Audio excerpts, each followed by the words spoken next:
अगर आप ये जानना चाहते हैं कि कैसे जो बीजेपी अपने स्थापना के बाद से कभी भी ओडिशा में सरकार नहीं बना पाई, वो बीजेपी इस बार बीजेडी को हराकर ओडिशा की विधानसभा में सरकार कैसे बना लेती है।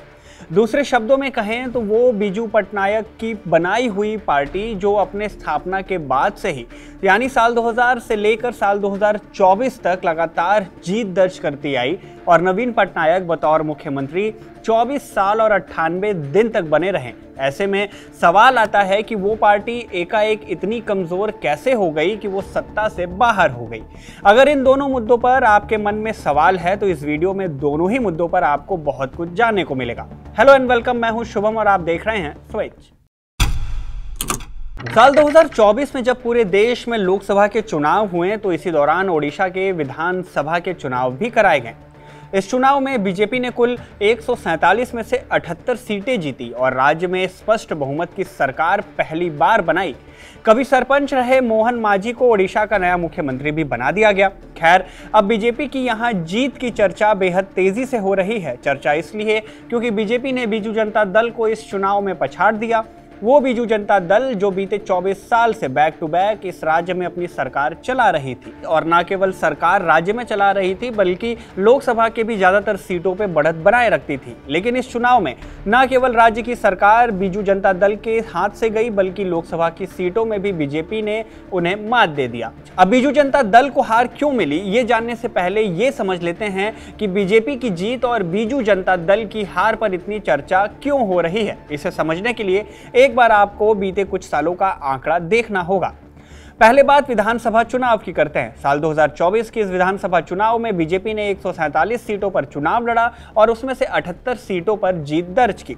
वोट शेयर की बात करें तो बीजेपी का वोट शेयर करीब 40.07% का रहा। वहीं बीजेडी यानी बीजू जनता दल की बात करें तो बीजेडी ने भी कुल 147 सीटों पर चुनाव लड़ा और उसे केवल 51 सीटों पर ही जीत मिली। हालांकि वोट शेयर बीजेपी से बेहद मामूली अंतर का ही था। इस विधानसभा चुनाव ने ओडिशा की राजनीति में एक बड़ा बदलाव कर दिया। क्यों किया ये बात अब इस चुनाव से पहले के आंकड़े से आपको पता चल जाएगी। अब वो आंकड़े क्या हैं वो भी देखिए।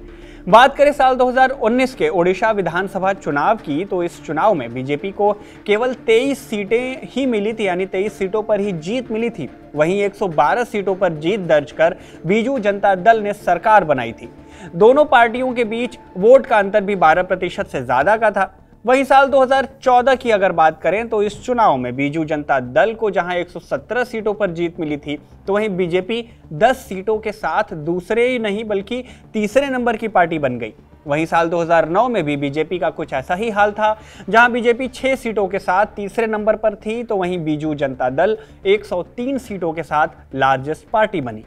इसके अलावा साल 2004 में भी बीजेपी तीसरे नंबर की पार्टी रही। वही बीजेडी जो थी वो पहले नंबर की पार्टी बनी। साल 2000 के विधानसभा चुनाव में भी यही हाल रहा, मतलब कि इस चुनाव में भी बीजेडी 68 सीटों के साथ लार्जेस्ट पार्टी बनी तो वहीं बीजेपी 38 सीटों के साथ तीसरे नंबर की पार्टी रही।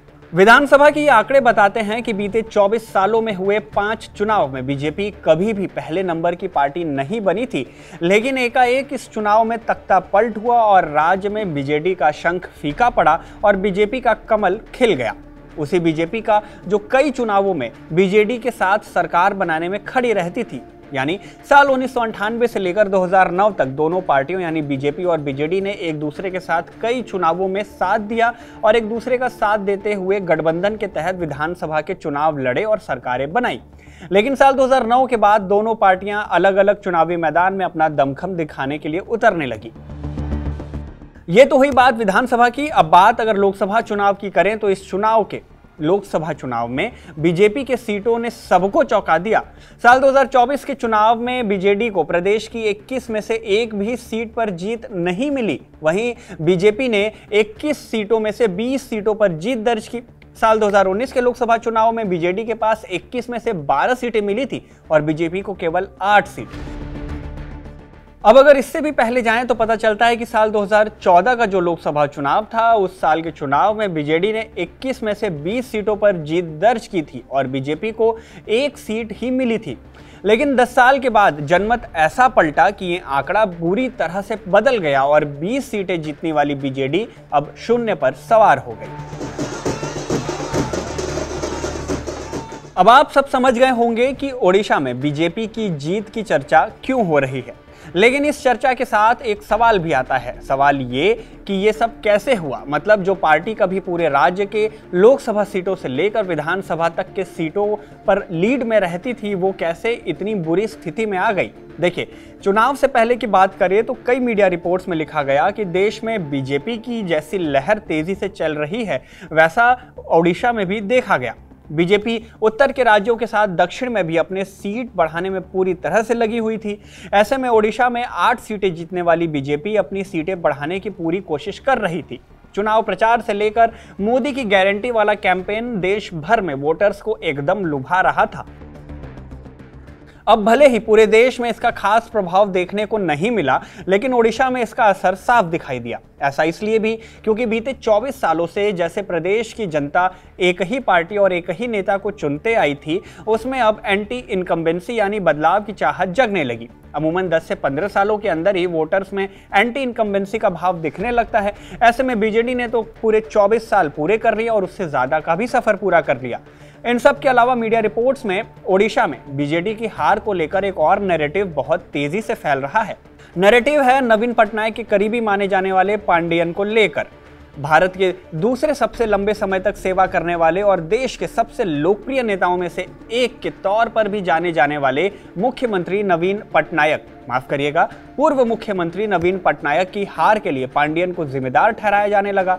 विपक्ष पांडियन के उन चुनावी भाषणों और मीडिया इंटरव्यूज को शेयर कर रहे हैं जिसमें उन्होंने पहले ही जीत की घोषणा कर दी थी और राजनीतिक विरोधियों का मखौल उड़ा दिया था। इतना ही नहीं बल्कि चुनाव प्रचार के दौरान वीके पांडियन ने ओडिशा में मतदाताओं से वादा किया था कि अगर नवीन पटनायक छठी बार लगातार मुख्यमंत्री नहीं बन पाए तो वो राजनीति से संन्यास ले लेंगे। असल में पांडियन प्रधानमंत्री नरेंद्र मोदी की अगुवाई में ओडिशा में बीजेपी के प्रचार अभियान का जवाब दे रहे थे, जिसमें पीएम मोदी ने 4 साल पुरानी बीजेडी सरकार की एक्सपायरी डेट की घोषणा कर दी थी। इसके जवाब में पांडियन ने नवीन पटनायक के शपथ ग्रहण समारोह की तारीख तक का ऐलान कर दिया था। जीत को लेकर पांडियन इतने ओवर कॉन्फिडेंट हो गए थे कि उन्होंने प्रेस के सामने भी ये ऐलान कर दिया था कि विधानसभा चुनाव के 3 चरणों में ही बीजेडी ने साधारण बहुमत हासिल कर लिया है। ये सब तब हो रहा था जब एक चरण की वोटिंग अब भी बाकी थी। हालांकि चुनाव के परिणाम आने के बाद वीके पांडियन ने चुनाव में अपनी कमी को लेकर माफी मांगी। उन्होंने एक पोस्ट शेयर करते हुए कहा कि मेरा राजनीति में आने का एकमात्र मकसद सिर्फ और सिर्फ नवीन बाबू की मदद करना था। अब मैंने तय किया कि मैं खुद को सक्रिय राजनीति से दूर रख रहा हूं। मुझे खेद है कि मेरे खिलाफ चलाए गए अभियान ने बीजू जनता दल की हार की एक भूमिका निभाई है। मैं इसके लिए सभी कर्मियों सहित पूरे बीजू परिवार से माफी मांगता हूं। खैर, बीजेपी ने भले ही इस साल लोकसभा और विधानसभा के दोनों चुनावों में बीजेडी को पछाड़ दिया हो, लेकिन चुनाव से पहले दोनों दलों ने एक गठबंधन के रूप में चुनाव लड़ने का भी सोचा था। मीडिया रिपोर्ट्स में दोनों की मुलाकात और बातचीत से इस बात का अनुमान लगाया गया कि हो सकता है कि दोनों पार्टी साल 2009 के बाद दोबारा से गठबंधन कर सकते हैं, लेकिन चुनाव के करीब आते ही ये कयास ही रह गए और दोनों पार्टियों की ओर से बड़े नेताओं ने यह बात साफ कर दी कि दोनों पार्टी अब अकेले ही चुनावी मैदान में टाल ठोकेगी।